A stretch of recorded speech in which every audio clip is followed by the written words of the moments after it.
मित्रांनो नमस्कार. राज्य शासनाने काल शासकीय सेवेत कार्यरत असणाऱ्या नोकरदार वर्गांसाठी महत्त्वाचे निर्णय घेतले आहेत. महाराष्ट्र राज्य कर्मचाऱ्यांसाठी काल 6 महत्त्वाचे शासन निर्णय जारी करण्यात आले.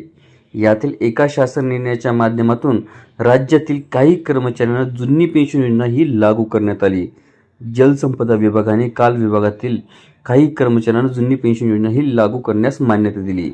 या संदर्भात जलसंपदा विभागाकडून शासन निर्णय जारी करण्यात आला असून सदन शासन निर्णयानुसार दिनांक 1 नोव्हेंबर 2005 पूर्वी पदभरतीची जाहिरात अर्थात अधिसूचना जारी झालेल्या पण प्रत्यक्षात 1 नोव्हेंबर 2005 नंतर रुजू करण्यात आलेल्या कर्मचाऱ्यांना आता जुनी पेन्शन योजनेचा लाभ मिळणार आहे.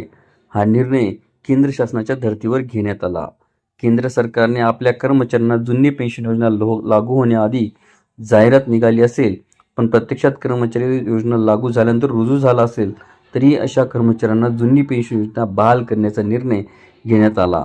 याच निर्णयानुसार आता राज्य शासकीय सेवेत कार्यरत असणाऱ्या जलसंपदा विभागातील पात्र कर्मचाऱ्यांना देखील जुनी पेन्शन योजना लागू करण्यास मान्यता दिली. व्हिडिओला सविस्तर बघण्यासाठी कृपया डिस्क्रिप्शन बॉक्समध्ये दिलेल्या लिंकवर क्लिक करा आणि संपूर्ण व्हिडिओ पाहावा.